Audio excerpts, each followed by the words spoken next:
과거 속 역사를 통해 현재를 들여다봅니다. 히스토리월드 역사여행 전문가 역사 귀요미 K3하천 박광일 작가님 나오셨고요. 안녕하십니까? 안녕하세요. 박광일입니다. 안녕하세요. 달인 역사 개그맨. 이거 뭐 근데 요즘 빠졌네? 뭐였지? 뭐요? 킹과 제너럴 프린스 오브 히스토리. 원래 기억하고 있었는데 본인 입으로 하나 안 하나 확인해봤어. 약간 오차가 있었어요. 오류가 있었어요. 나도 정확하게 기억 못해. 킹과 제너럴 히스토리 프린스. 프린세스 메이커. 프린세스 메이커.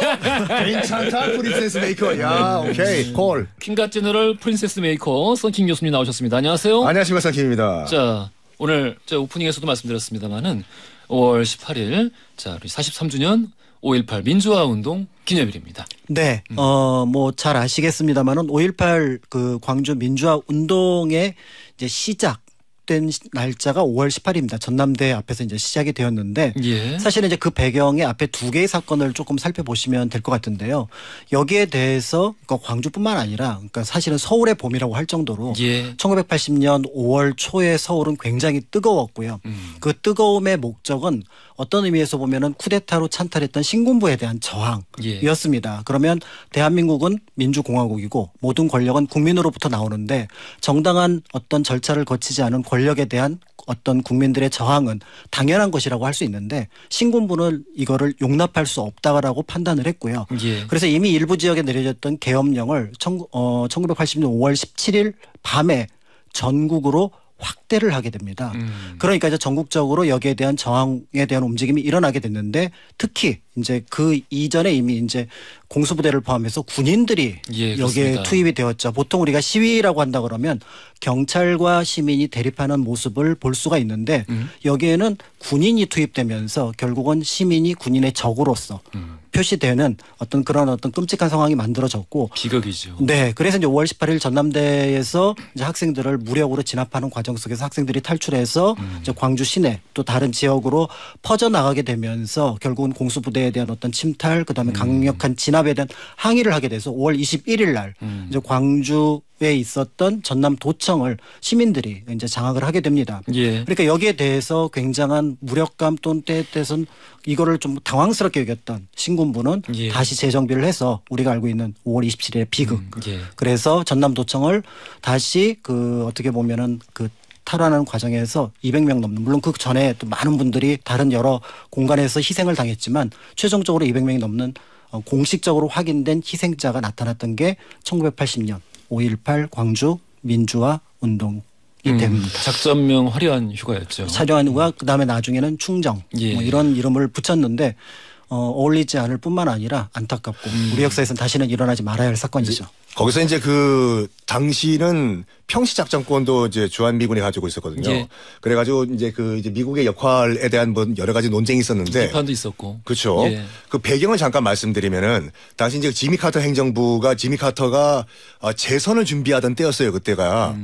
아시다시피 미국 200년 역사 가운데서 재선을 실패한 대통령은 6명밖에 없어요. 예, 예. 지미 카터 포함돼가지고. 예. 그래서 무조건 자기가 재선을 해야 돼. 그런데 문제가 뭐냐면은 이 당시 이제 이란의 팔레비 왕조가 무너지고 이슬람 혁명으로 호메이니 용이 집권을 하게 됐지 않습니까? 그리고 대사관 사건이 있었고. 그러니까 이 대사관 사건이 문제예요. 맞아요. 그 테헤란에 있던 미 대사관이 이제 학생들 다시 팔레비 국왕을 돌려달라. 그랬더니 지미 카터 행정부는 거부를 해요. 못 돌려준다고. 그래 학생들이 미 대사관 테헤란에 있는 미 대사관을 점령을 합니다. 그리고 장기간 동안 이제 인질극을 벌이는데 지미 카터는 이제 어떻게 생각했냐면은 딱 그때가 대선 그 캠페인 할 때였거든요. 우리가 델타 포스를 보내가지고 테헤란에 지금 그 인질들을 구출하는 거를 쇼같이 보여주면은 내가 이거 가지고 재선 성공한다라고 작전을 펼친 거예요. 그래서 델타 포스를 헬기에 실어가지고 테헤란으로 보냅니다. 예. 근데 문제는 한 대도 못 가요. 중간에 별 코미디 같은 일 때문에 다 격추가 되고 못 가요. 예. 그게 그 다음 날 대서특필이 되면서 뭐야 지미 카터 행정부가 지금 저렇게 뭐 인질 뭐 구출하려고 하다가 망했어? 안 그래도 물카터란 말을 듣고 있었는데. 그러니까요. 그게 1980년 4월이었어요. 예. 근데 바로 그 다음 달에 이제 5월 광주 민주화 운동이 일어났지 않습니까? 제2의 일화는 있을 수가 없다. 그럼 나 정말 재선 못한다. 해가지고 벌써 공수부대와 이제 신군부가 움직이는 걸 알고 있음에도 불구하고 광주에서 있었던 이 시민 혁명을 폭동으로 미 행정부가 규정을 해버려요. 그걸 믿고 전두환의 신군부는 마음껏 군대로 움직입니다. 그래요. 뭐 이후의 상황들도 사실 이제 우리가 한 번쯤 다시 생각해보고 지나갈 법한데, 정말 이제 많은 소요 사태 그리고 많은 사람들이 죽었고 시민들 그리고 어린이 학생들, 그렇죠. 당시 이제 국민 학생들 전재수 어린이 필요 그거 포함해서 그리고 많은 여성들이 또 이제 희생을 당했고, 그 이후에 사실 상처가 쉽게 치유가 될 수가 없었죠. 왜냐면은 이 사건에 대해서 언급할 수도 없었고, 언론은 당연히 이게 이제 실제 일어나지 않은 일처럼 행동을 했었고, 그리고 그 다음 해 이제 그러니까 사람들이 추모할 수 있는 그 희생자 가족들이 추모할 수 있는 그 다음에 사실 전두환 정권이 국풍 80일이라는 그렇죠. 이 어떤 그 국가적 차원의 축제를 벌였죠. 그러니까 그 정말 수많은 사람들을 죽여서 그들의 피가 아직 다 마르지 않았는데 이거는 다른 지역에 살고 있는 시민들에게 알리지 않은 상황에서 국가적인 축제를 벌여서 이 춤판과 흥겨운 노래와 이런 것을 즐기는 아마 우리나라 역사상 그거 한 번밖에 없었을 거예요. 그렇게 큰 규모의 축제를 국가가 주도한 게. 그렇죠. 그리고 또 중심지였던 여의도를 그렇습니다. 중심으로 해서 펼쳐졌었어요. 전국에서 모여서 여기서 네. 축제를 했었으니까. 가수 이용 씨가 그것 때문에 전국구 스타가 됐죠. 거기서 이제 확 뜨셔가지고. 그렇죠. 그리고 네. 또 충무김밥이라고 하는 충무김밥이 그렇죠. 이제 전국구 음식이 된 것이 국풍 80일 이후죠. 사물놀이 역시 이제 국풍 80일을 통해서 처음으로 이제 어떻게 보면은 그 틀을 잡아나갔다고 볼 수가 있는 거죠. 그래서 이 광주항쟁 당시 이제 민주화운동 당시에는 왜 지금 오늘 우리 아들이 죽었는데 왜 뉴스에 한 줄도 안 나올까? 저 개다리 춤은 누구를 위한 개다리 춤인가라고 가슴을 쳤던 사람들이 그 다음에 같은 시기에는 축제를 즐기는 사람들의 모습을 뉴스에서 또 보면서 그렇죠. 조용히 침묵할 수밖에 없었다. 라는 그 이후의 이야기도 한번 함께 나눠봤습니다. 자, 그래서 오늘 주제는 역사 속 폭력 진압에 관련된 이야기를 한번 나누어 볼 거예요. 두 분이 이제 서로 하실 그 주제를 정해 오셨어요. 저 같은 경우에는 뭐 넬슨 만델라 남아공을 떠나가지고 아프리카의 아버지라고 불리는 그 인물에 대해서 다 들어보셨을 거예요. 예. 그 넬슨 만델라가 일단은 그 인권 변호사였습니다. 변호사였다가 이제 무장 투쟁 게릴라가 됐거든요. 그것 때문에 종신형을 선고받죠. 그 계기가 됐던 1960년 남아공 샤프빌 무력 진압 이 얘기하겠습니다. 그 계기가 됐던 항쟁. 예. 저는 이제 그 무력 진압이라고 했을 때 사실은 여러 사건들이 떠올랐는데 의외로 사람들한테 알려지지 않았던 사건이 있습니다. 바로 1905년부터 1910년의 의병 진압. 예. 당시 대한제국이 있었던 시기입니다. 예. 물론 통감부가 1906년에 설치되었기 때문에 통감부의 압박이 있었다고 하지만 그 시기에 정말 많은 사람들이 의병의 이름으로 죽임을 당했거든요. 예. 그래서 오늘은 그 배경에 있었던 몇몇 알려지지 않은 사건들, 그다음에 인물들을 한번 살펴보려고 준비를 했습니다. 그러니까 그 시기 의병 활동에 대해서 국지광고 몇 가지 빼고 우리가 잘 모르는 것 같아요. 그렇죠. 우리가 보통 연대기 순으로 먼저 1895년 을미 의병부터 시작해서 을사 의병, 정미 의병 이렇게 얘기를 하긴 하지만 또 그분들이 희생을 했다라는 얘기를 하지만 그럼 그 사람들을 진압했던 폭력으로 진압하려고 했던 사람들은 누구였을까? 아니 고종순종이 멀쩡히 두 눈 뜨고 집권하고 있는데 그 아래서는 어떤 일이 벌어졌던 걸까? 이런 것들이 사실은 이제 궁금할 수 있는데요. 그 내용을 이제 살펴보려고 준비를 한 겁니다. 그리고 그 시기 이후에는 이제 일반 백성들이 아니지 이제 더 이상 그 시민들이 약간 그 노동자 운동의 형태로도 그렇죠. 많이 저항을 했더라고요. 그렇죠. 이제 노동운동도 하나의 독립운동의 모습으로 그렇죠. 나오기도 하고요. 근데 그 역사를 사실 우리가 잘 못 배워요. 그렇죠. 그리고 또 한편으로 올해가 이제 그 형평운동, 그러니까 이제 백정들이 스스로 인권선언을 시작한 게 딱 100주년이 되는 해이기도 하거든요. 예. 진주에서 예. 이제 그런 것들도 한편으로는 인권운동이면서 독립운동의 모습을 띠기도 했다라고 볼 수가 있는 거죠. 알겠습니다. 자, 그러면 오늘 누구부터 하실까요? 가시죠. 작가님, 가죠. 자, 그러면 바로 이어서 쭉 자연스럽게. 요즘에 이렇게 양보심이 많아지셨어요. 아유, 이제 나이 드니까 양보밖에 없어요. 귀찮은 것 같아. 뭘 귀찮아. 좀 이렇게 의욕을 가지고 해주시지요. 네네. 저는 청취자 입장에서 이렇게 앉아 있겠습니다. 알겠습니다. 네. 자, 그러면은 네. 아까 이제 말씀드렸던 것처럼 대한제국 시기의 의병들에 대한 얘기는 많이 나오는데 이제 이 의병과 관련해서 제가 이제 영화 속에서 인상 깊게 봤던 장면 하나가 있습니다. 영화 이제 그 암살에 보면은 거기에 이런 말이 등장을 해요. 이제 이경영과 관련된 그 거의 친일파로 나오는데 진행시켜. 네. 거기에서 아니야? 그 부인이 그런 얘기를 하는데 총 한 번 쏘지 못하고 망한 나라. 아, 그렇지. 라는 표현이 등장을 합니다. 근데 사실 전 그런 데서는 좀 그 어떤 의도로 거기에 작가 또 연출자가 배치를 했는지 너무 이해를 하는데. 그렇죠.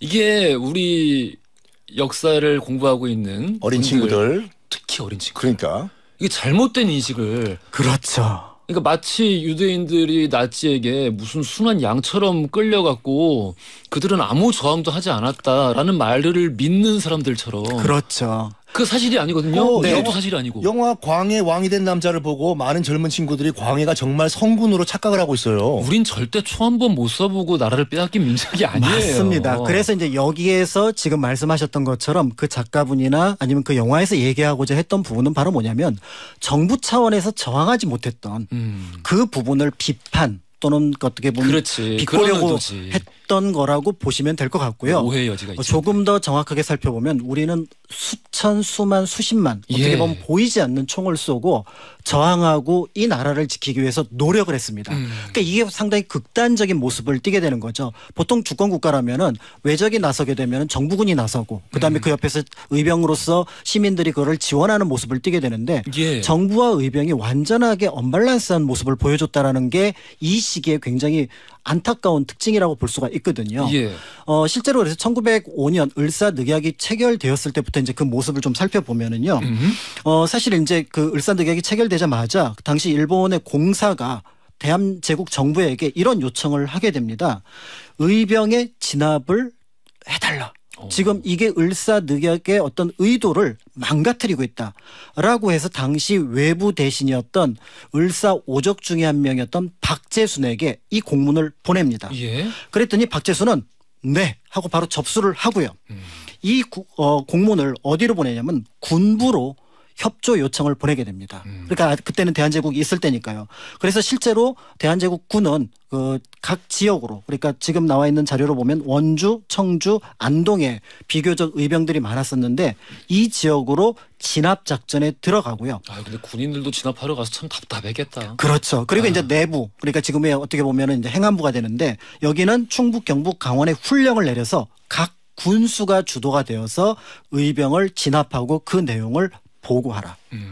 그러니까 우리가 이게 비록 이제 통감부에 의해서 압박을 받았다고 하더라도 사실은 또 을사오적이라고 해서 거기에 도장을 찍었다고 하더라도 자기 나라 백성을 진압하라고 할 수 있는 이 을사오적의 모습은 우리가 알고 있는 일반적인 친일파의 모습 그러니까 단지 부귀를 위해서 했던 그 모습과는 다른 사륙의 중심에 있었다고 보시면 될 것 같은데요. 1906년에서는 내부에서 다시 한번 전국 13대 의병 활동 금지에 대한 진압령을 내립니다. 이 1906년이 중요한 이유는 이때부터 통감부가 설치되기 때문에 통감부가 실제로 순종보다 힘이 더 강하다라는 전제하에서 그러니까 고종보다 힘이 더 강하다라는 전제하에서 진행이 되는데요. 그런데 이제 의병이 각 지역에서 너무 이렇게 많이 일어나게 되니까 대한제국군이 이 의병 진압에 나설 수가 없다라고 판단이 됩니다. 그러니까 일본은 직접 한국의 의병을 시민들을 진압하기 위해서 일본군을 군대를 파견했구나. 파견할 테니 이거를 양해해 달라는 성명 하나를 퉁치고 한국에 군대를 보냅니다. 그러니까 이때부터의 어떤 그 의병의 어떤 진압 형태 그러니까 저기 보면은 이 의병들에 대한 참살의 모습은 일본군이 앞장서고 거기에 이제 대한제국의 행정부라든지 군부가 뒤를 지원하는 그런 방식으로 나타나게 되는데요. 1907년까지 여러 자료를 놓고 보면은 대한제국 군대가 곳곳에서 의병들을 진압하는 데 동원되거나 또는 자발적으로 나섰다는 기록이 나와 있습니다. 그 이유를 제가 자료를 찾아보니까 그 당시 군부 대신이 또 을사오적 중에 한 명이었던 권중현이었던 거죠. 다 요직에 가 있구나. 그렇죠. 그러니까 결국은 이런 면에서 볼 때 당시 이제 의병 진압의 핵심이 우리는 을사오적 그러면은 그냥 나라를 팔아먹었다라는데 그게 어떤 구체적인 의미일까 생각을 못했잖아요. 그냥 도장 찍은 정도로 생각을 하지만 도장을 찍고 나서 후속 조치까지 굉장히 충실하게 했던 인물이라고 볼 수가 있습니다. 그래서 그 후속 조치를 굉장히 충실하게 했던 인물 이완용을 빼놓을 수가 없겠죠. 그러니까 다들 그 울사오적 이 사람들 면면을 보면은 정말 그 열과 성을 다해서. 그렇죠. 그러니까 우리나라 백성의 목숨은 하나도 생각하지 않고 자신의 영달 그리고 어떻게 하면은 일제 통감부나 총독부의 비위를 맞출 것인가 여기에 대한 관심을 가지고 있었는데요. 예. 자, 이완용의 태도를 그 일부 자료를 통해서 볼 수가 있습니다. 당시 이제 그 찬정 벼슬을 하고 있었던 허위 선생, 그러니까 굉장히 유명한 그 의병장이었는데 이분이 이제 이강년, 민궁호 이런 분들하고 해서 대규모의 의병으로서 어떻게 보면 거병을 합니다. 그러니까 그 당시 총리 대신이었던 이완용은 제일 먼저 허위의 품계를 삭제합니다. 그리고 법부에 명령을 내려서 즉시 체포를 하라라고 얘기를 했고요. 그러면서 본격적으로 자신이 주도해서 그러니까 의병 진압 작전에 나서게 되고 의병을 진압하기 위해서는 거액의 예산이 필요하니까 그렇죠. 별도 의병 진압용 예산을 편성을 합니다. 대한제국 안에서. 그러니까 이게 진짜 진심인 거야. 그렇죠. 늘 진심이야 그들은. 이렇게 되니까 이제 각 지역에서 가만히 이 을사오적을 중심으로 했던 정부 고위 관료의 이 움직임이 정말 안 좋은 쪽으로 변화가 나타난 게 바로 뭐냐면 이제 지방관들이 대세가 어느 쪽인가를 이제 눈치를 보기 시작하는 거죠. 사실은 우리가 알고 있는 것처럼 1860년부터 1890년까지 청백리라고 할 만한 또 때에 따라서는 그 지역에서 자기의 지조를 지키는 지방관은 거의 보기가 어렵습니다. 이미 세조 정권기를 넘어서면서 지방관이라고 하는 것은 출세 또는 어떤 뭔가 그 부를 획득하는 도구로 인식했었거든요. 그렇지만 나라가 위기에 빠졌을 때 이들은 일단은 숨죽이고 있다가 지금 권중현이라든지 그다음에 박재순이라든지 이완용이 움직이는 걸 보니까 우리는 어떻게 움직여야 될지를 보는 거죠. 그래서 자발적으로 의병 진압에 나서게 되는데요. 대세가 기울었구나라고 그렇습니다. 판단을 했구나. 그래서 당시 대한제국 당시 의병 진압에 가장 큰 공을 세웠던 거는 여러 면에서 볼 때 이제 그 자료가 조금 연구자들에 따르긴 하지만 어떤 연구자에 따르면은 면장들이 가장 큰 공을 세웠다라고 평가를 하는 연구자가 있습니다. 그 이유는 뭐냐면 면장은 각 지역의 행정 그러니까 군보다 작은 게 면이잖아요. 그 면 안에서 의병으로 추정되거나 의병하고 접촉하는 사람을 제일 먼저 파악을 합니다. 그러니까 의병들이 결국은 자기 거점이 있고 또 연결고리들이 있잖아요. 같은 항맥이라든지 이런 어떤 연결고리가 있는데 예를 들어서 옆 동네 누가 의병을 일으켰는데 그 의병의 끈앞 그 어떤 한 명이 우리 동네에 왔다. 그럼 이 사람이 의병이잖아요. 그럼 이 의병과 관련된 정보를 누구한테 넘기냐면 군수한테 넘깁니다. 그럼 군수는 경찰을 동원할 권한이 있거든요. 면장은 그 권한이 없는데 그럼 경찰을 동원해서 그 독립운동가의 한 부분을 의병을 잡아갑니다. 그렇게 해서 이게 만약에 대규모의 병력이 필요하다고 판단되면 도로 올립니다. 관찰사로. 그럼 관찰사에서는 병력을 동원해서 처음에는 그게 대한제국 군일 수도 있고 더 나아가서 이제 일본군이 될 수도 있는데 그들이 의병들을 진압하러 가는. 그럼 모든 신고 이 절차의 가장 그 기본적인 단위이자 가장 중요한 게 면장이네요. 동장. 그 면보다 밑에 있는. 그러니까 이런 어떤 조직으로 의병들을 탄압을 하게 되니까 의병들이 빠져나갈 구멍이 없는 거예요.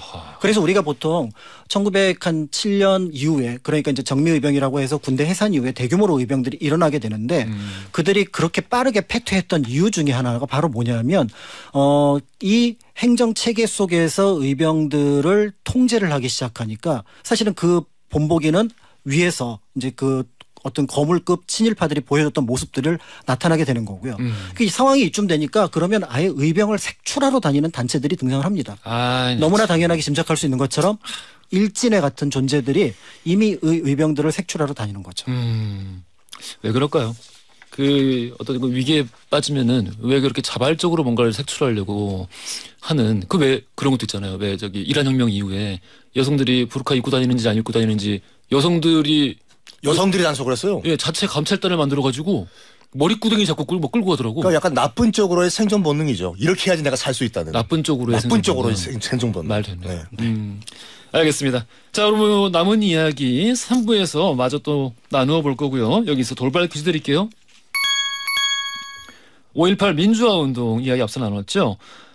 이를 토대로 또 소재로 한 영화 가운데 엄마를 잃은 충격으로 미쳐버린 떠돌이 소녀 또 이 소녀를 돌보는 날품팔이 인부의 이야기를 담은 작품이 있습니다. 무려 3,000대 1의 경쟁률을 뚫고 주인공에 올랐던 배우 이정현 씨의 데뷔작이기도 하죠. 자, 이 영화 제목은 과연 무엇일까요? 보기 드릴게요. 1번 꽃잎, 2번 1987, 3번 귀향. 힌트? 기타 하나 정답 꽃잎뿐. 오. 산뜻하죠. 오. 이 노래 기억하시는 분들은 여러분 건강검진 받으십시오. 그러실 나이가 됐어요. 아니야. 그렇진 않아. 자, 우리 전화하시는 분들 짧은 건 50원, 긴 건 100원이 드는 문자 샵 1035번이나 무료인 글로 보내주시면 추첨 통해 선물 보내드리겠습니다. 자, 노래 한 곡 들으면서 3부로 갈 텐데요. 힌트곡이에요. 요 방금 우리 정답이 되는 그 영화의 주제곡입니다. 이 곡 들으시면서 3부로 갈게요. 허지용 쇼.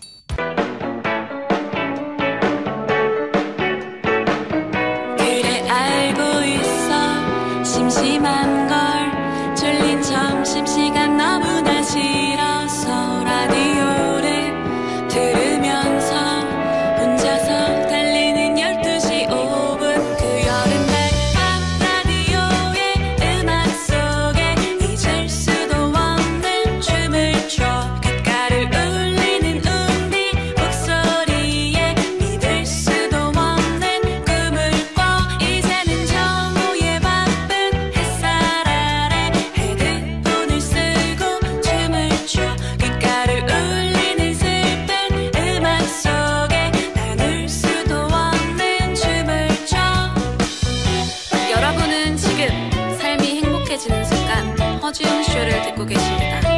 SBS Love FM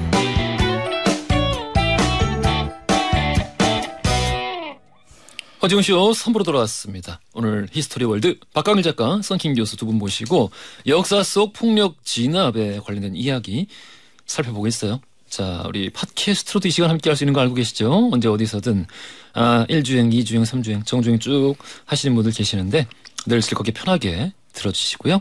앞서서 우리 박강일 작가님께서 이 중간 이제 그 읍장들, 면장들이 어떤 이 신고 체계의 어떤 그 기초 조직으로서 굉장히 맹활약을 했다. 의병들을 말살하는. 그래서 마치 우리 민족이 우리 민족을 잡는데 이렇게 앞장서는 스픈 모습이 펼쳐지는 데까지 우리가 이야기를 했습니다. 네. 그리고 사실은 이제 면장들이 나서고 또 보통의 사람들조차도 의병 신고에 나서게 된 배경은 현상금이었습니다. 현상금. 그러니까 이제 이런 현상금이 거니까 결국은 가치의 혼돈 상태에서 누가 우리를 지켜줄 사람이고 누가 우리의 정체성을 대표하는 사람인가 이런 것들에 대한 어떤 혼란 속에서 그런 일들이 벌어지게 되었던 거고요. 예. 사실은 말단에 가면은 결국은 굉장히 복잡해집니다. 그러니까 서로 의병과 또 때에 따른 친일파로 또 이렇게 해서 죽임을 당하거나 이런 일들이 벌어졌는데 중요한 거는 그 중심에서 누군가가 이 일은 잘못된 거고 이렇게 해서는 안 된다고 얘기를 해야 될 사람들이 오히려 그런 잘못된 일을 먼저 하게 됨으로써 그 사회 전체가 혼란에 빠질 수밖에 없었다라고 볼 수가 있는 거고요. 소위 리더라고 불리는 사람들이 그렇죠. 먼저 했다. 그렇죠. 그리고 이 시기에 이제 언론 같은 경우도 대한매일신보를 포함한 몇 개의 신문들만 남아 있었고 그조차도 이제 사라지게 되는 순간에는 어떤 의미에서 보면은 언론조차도 올바르지 못한 것들을 마치 사실인 것처럼 전달하게 됨으로써 그렇지. 현장에서는 더 혼란에 빠져서 저 의병들을 폭도로 어떻게 보면 우리가 생명을 지키려면 저들을 신고해야 되는 것처럼 이렇게 만들어 갈 수밖에 없는 거고요. 예. 여기에 이제 의병들이 거의 참다 못해서 경문을 발표를 합니다. 네. 당신들은 왜 침략자 그리고 외국인의 앞잡이가 되려고 하느냐. 당신들은 우리 편에 서야 이 나라를 지킨다라고 얘기를 했지만 결국 이 말이 먹혀 들어가지 않게 되니까 그렇죠. 의병들 역시 행동에 나서게 됩니다. 바로 뭐냐면은 친일파와 그다음에 자신들을 신고했던 존재들을 일본군과 동일한 방식으로 처단하기 시작합니다. 그러니까 그 과정에서 결국은 또 독립군의 의병에 의해서 처단당한 사람들은 또 의병에 대해서 복수심을 가질 수밖에 없는 거고 예. 이런 어떤 악순환이 반복되는 가운데 우리가 알고 있는 1910년 8월 22일 도장을 찍고 발표하는 8월 29일에서 국권을 빼앗기게 되는데요. 이 국권을 빼앗기는 이 순간까지도 사실은 전국 어디선가는 총소리가 울렸을 겁니다. 다만 일제는 안심을 했겠죠. 이 정도로 한민족을 진압을 했고 길을 눌러놨으면 더 이상 독립에 것이다. 대한 열망은 일어나지 않을 거라고 생각을 했습니다. 우리를 모르는 거죠. 그렇죠. 그런데 9년 만에 결국은 우리가 알고 있는 것처럼 3.1운동이 일어나게 되니까 일제는 다시 태세 전환, 즉 자신들이 의병을 진압할 때 썼던 똑같은 방식으로 이른바 한국인을 분열시키는 방법이었습니다. 바로 친일파 형성. 예. 이게 우리가 알고 있는 문화 통치의 핵심이거든요. 그렇죠. 그러면서 한국은 다시 이제 어려움에서 혼란에 빠져서 우리가 일제강점기를 볼 때 정말 어려운 게 그냥 저기 한쪽 일본이면 상관없는데 아니죠. 친일파 그것도 스펙트럼처럼 친일파가 굉장히 다양하다는 것. 그러니까 우리가 어느 순간 역사를 보면은 어느 순간 투쟁을 포기하게 되는 시점이 더 이상 피아를 식별할 수 없게 되었을 때 그렇죠. 다 섞여버려. 그렇죠. 그런 면에서 볼 때 우리에게 굉장히 안타까운 역사의 한 장면이고 적어도 사람이 죽고 또 때에 따라서는 그 생명을 잃는 부분에 대해서는 이때는 PR을 넘어서서 이 일이 사람을 죽이는 일과 관련된 거면은 한 발짝 물러서는 거죠. 예. 그게 필요하지 않을까라는 생각을 이 자료를 통해서 살펴봤고요. 처음에 이제 웅디가 했던 얘기 정말 중요해요. 사실은 제가 오늘 하고 싶었던 얘기가 바로 그 얘기인데 1910년에 우리나라가 망할 때 총 한 번 쏘지 못하고 망한 예, 나라가 예. 아니라 우리는 이렇게 최고의 어떤 나라에서도 할 수 없는 저항을 했었고 그렇기 때문에 1919년에 3.1운동 이후에 민주공화정 그래서 대한민국의 주권은 국민에게 있고 이런 어떤 새로운 공화정 체제를 선언할 수 있는 바탕이 여기에 있었다라는 것도 함께 보신다면은 독립운동이 민주주의이고 민주주의가 결국은 시민운동 그러면서 우리의 생존을 지키기 위한 또 다른 모습으로 발전해 나간 하나의 역사 속에 있다는 점을 생각해 보시면은 안타깝지만 또 그거를 거울 삼아서 이런 일이 없도록 하면 우리 역사는 굉장히 멋있는 역사가 그렇죠. 아닐까 이런 생각을 합니다. 시민불복종의 역사 없는 이 완성된 민주주의 국가는 존재하지 않죠. 그렇습니다. 전 세계 어느 곳에도 그런 나라는 존재하지 않고 네. 앞서서 또 나눠주신 이야기 중에서 의병들이 느꼈을 그 분노. 왜 우리 민족이 또 그 언론사가 신문들이 왜 오히려 우리를 또 도와주지 못할 망정 복도라고 하느냐. 우리를 이렇게 얘기를 하느냐. 이 80년 광주에서도 시민들이 처음에 이제 이 스스로를 이제 그 자구하기 위한 차원에서 그렇죠. 도시를 탈환하고 나서 처음 몰려갔던 곳이 지상파 뉴스 방송국이었어요. 왜곡하거나 다루지 않는 방송국의 특정 이제 그 지상파 방송국에 몰려가서 정말 규탄을 하고 분노를 표했는데 너무 이해할 수 있을 것 같아요. 일맥상통하는 부분이 있는 것 같습니다. 일본에서도 아마 이쯤 되면 의병들이 다 뿌리가 뽑혔다라고 생각했던 것이 이제 1909년에 이른바 이제 남한 대토벌을 그렇죠. 그 전라도 지방에 있던 의병과 의병으로 의심되는 조선 시민들을 뭐 추정컨대 한 10만 이상을 다 학살했지 않습니까? 10만 이상. 그러니까 더 이상 의병은 이제 뿌리가 다 뽑혔다라고 일본이 착각을 한 거죠. 그렇죠. 그런데 어쨌든 그런 일들이 있었다는 것 자체를 잊지 마시고 우리는 일제에 대해서 최대한 싸울 수 있는까지 싸웠다. 그럼요. 자막으로 좀 쳐야 돼. 미스터 선샤인 같은 경우에도 예. 영화 암살도 그렇고 예. 배우는 이렇게 얘기하지만 역사적 사실은 원래 이렇다. 그러면서 갑자기 썬킴이 나오나요? 썬킴과 박강일 작가가 양쪽 코너에 이렇게 나오는 거야.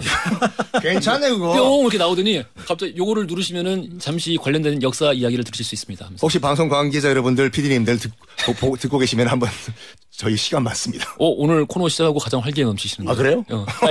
빨리 자 기력 회복하시고. 기력 원래 회복했어요. 우리 썬킴 교수님 차례예요. 거기 뭐 아파르트 헤이트라고 해가지고 나치 독일 출신들도 혀를 내둘렀던 흑백 차별 정책이 남아공에 있었습니다. 남아공에 있었습니다. 일단 남아공의 흑백 차별을 이해하시기 위해서는 일단은 남아공이 어떤 나라인가 잠깐 아셔야 되는데 많은 분들이 영국 식민지로 많이 알고 계세요. 남아프리카 공화국. 남아공 2010년도 월드컵 개최국이요. 예. 부부젤라. 그렇지. 그 남아공은 영국 식민지였던 건 맞지만 대부분의 그 지금 그 구성원은 보어인이라고 하는 네덜란드 출신들입니다. 네. 그 네덜란드 출신들이 이제 그 지금의 케이프타운에 정착을 하면서 본국이 너무 멀잖아요. 그래서 우리는 유럽과 단절하고 우리는 아예 여기서 새롭게 뿌리를 내리고 살자 해서 자기는 네덜란드인이 아니라 보어인. 보어가 저기 그 네덜란드 말로는 농부란 말이거든요. 그래서 독립해 살자라고 해요.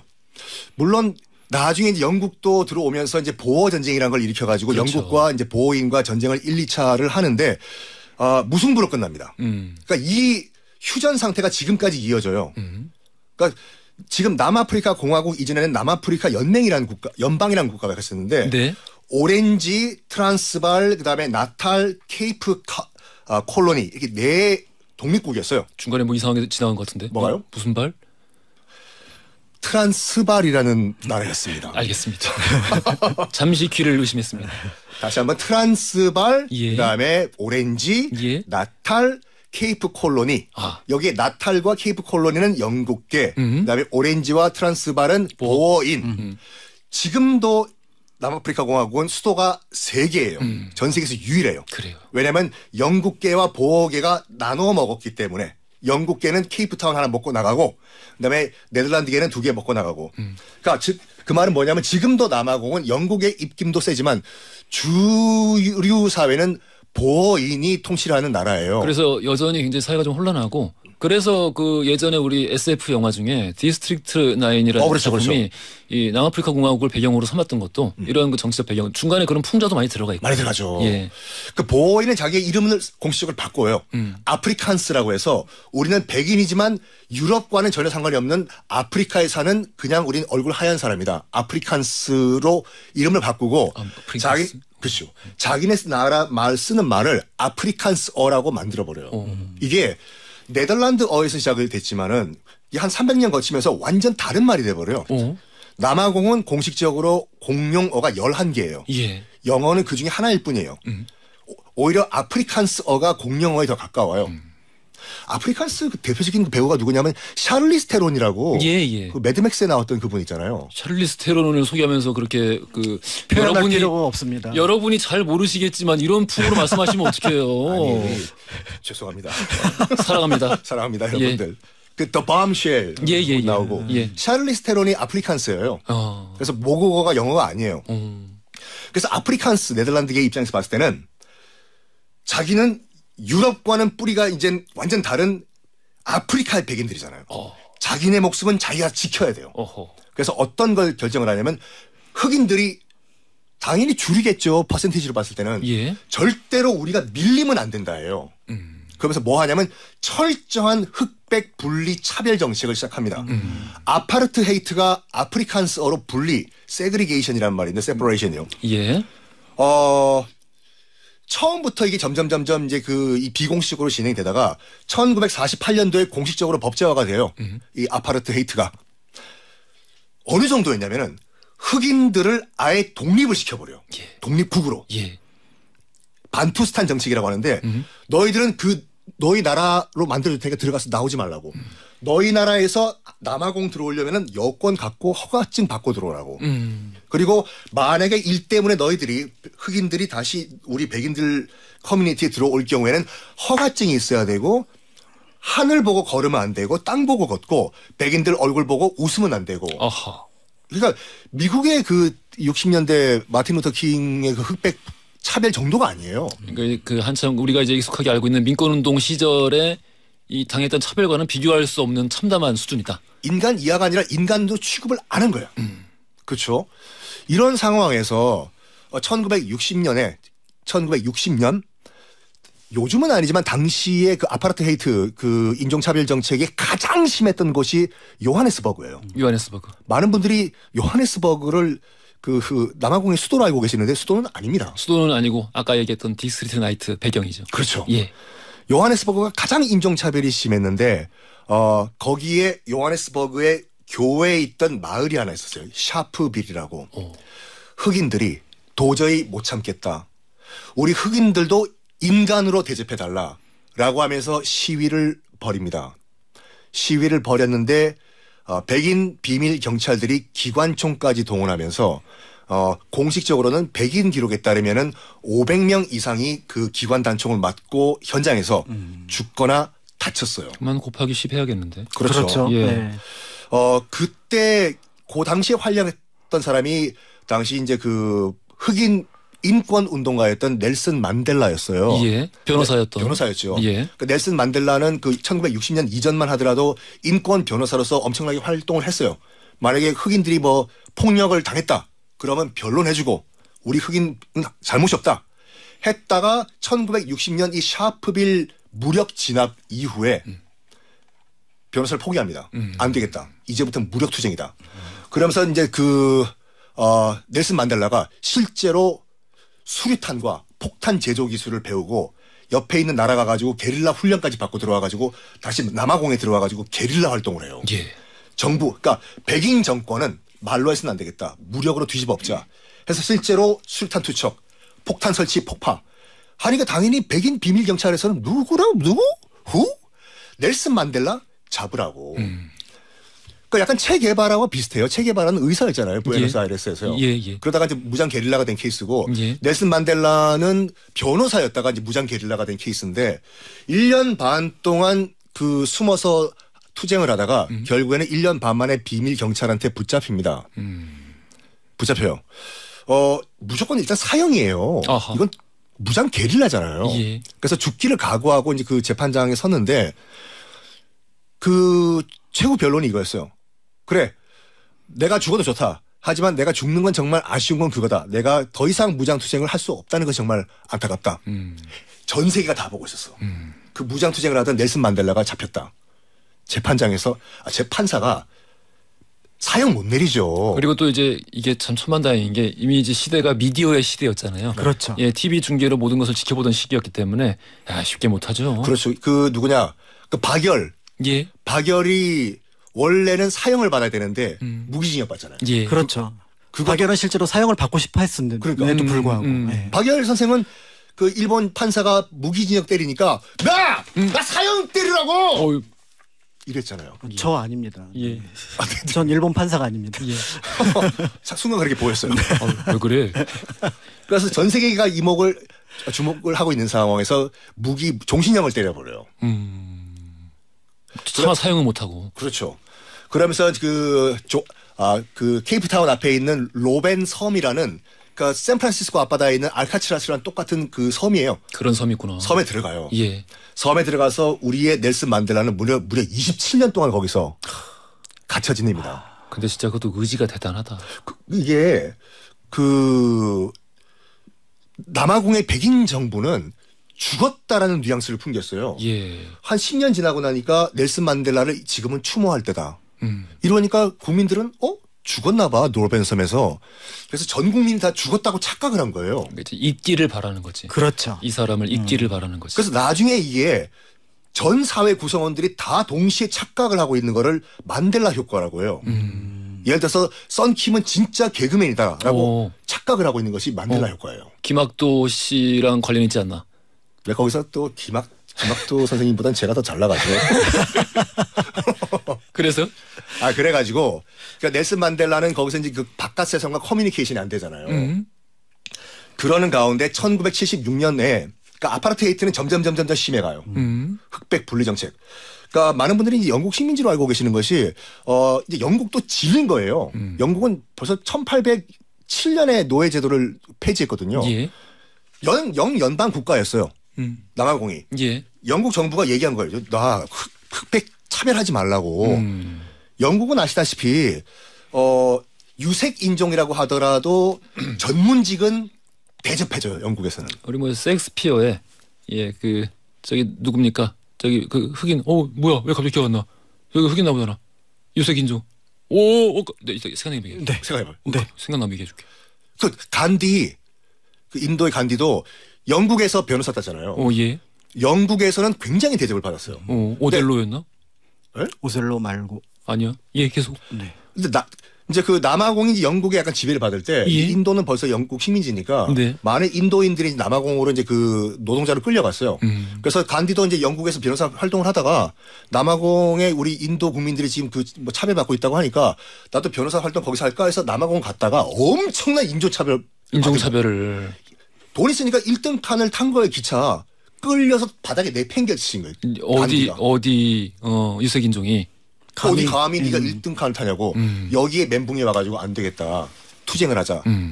간디도 그렇게 빠진 케이스고 1976년도에 이제 아파르테이트가 이제 극에 달했을 때 또 요하네스버그 외곽에 있던 소웨토라는 지역이 있습니다. 소웨토. 예. 지금도 굉장히 못 사는 지역이에요. 남아공의 흑인들이 어떻게 얘기했냐면 여기서까지 우리가 못 살게 하면 어디로 가란 말이냐. So where to?라고. 그래서. 아니 원래 이름은 소웨토고 농담을 자기는 그렇게 한다. 뭐야? 거기 소웨토에서 학생들이 시위를 벌여요. 예. 왜냐하면 아까 말씀드렸던 아프리칸스어, 네덜란드어를 학교 공용어로 지정을 해버린 거야. 근데 흑인 학생들이 아프리칸스어는 흑인 탄압의 상징이다. 예. 도저히 이건 우리가 학교 공용어로 우리 받아들일 수 없다. 해요. 그래서 학생들이 시위를 벌여요. 초등학생부터. 여기에 백인 경찰들이 또 발포를 합니다. 맨 처음에 총 맞고 죽은 학생이 누구였냐면 12살짜리 헥터 피터슨이라는 흑인 학생이었어요. 근데 꼭 그렇게 어린애들을 먼저. 그러니까 그게 사진으로 찍혀가지고 전 세계 이 신문에 실린 거예요. 그래요. 헥터 피터슨의 사진이. 여기에 공식적으로만 백인 정부의 집계로는 500명의 학생들이 학살당합니다. 이때부터 국제적으로 엄청나게 압박이 들어와요. 지금 너희들 흑백 차별 정책 지금 스탑 안 하면 남아공 왕따 시켜버리겠다. 유엔은 회원국 자격도 박탈합니다. 그래서 결국엔 견디다 못한 그 남아공의 백인 정부가 1989년도, 1990년도에 만델라를 석방하면서 아파르테이드는 끝이 납니다. 그래요. 아무리 생각해도 오셀로 맞을 거예요. 맞아요. 그 오셀로 장군이 그 무어인 출신의 장군인데. 아프리카 무어인. 예, 근데 그 장군인데 유색인종이었단 말이에요. 그러니까 그 예전에도 그런 설정을 별 어색함 없이 영국인들이 받아들였던 것처럼, 영국인들한테는 그렇게 아주 여기 말도 안 돼. 아파르테이드 이런 정도는 아니었다는 거죠. 지금 영국 총리도 인도계잖아요. 그렇죠. 자, 우리 오늘 이렇게 해서 역사 속 폭력 진압에 관련된 이야기를 쭉 살펴봤습니다. 워낙에 또 여러 가지 이야기들이 많아서 시간이 좀 모자르고 다음에 또 이런 소재로 한번 해보시면 좋지 않을까라는 생각이 들기도 하네요. 참 죄송합니다. 국적을 하나를 정확하게 정해 빨리. 요즘 계속 일본이야 중국이야. 요즘 계속 중국어 공부하다 보니까 나와요. 알겠습니다. 돌발 퀴즈 정답 1번 꽃잎이었고요. 정답자 조기수님 그리고 4633-0915 쓰시는 분 세 분께 선물 보내드리겠습니다. 자, 고생하셨어요. 지금까지 박광일 작가, 선김 교수였습니다. 감사합니다. 감사합니다.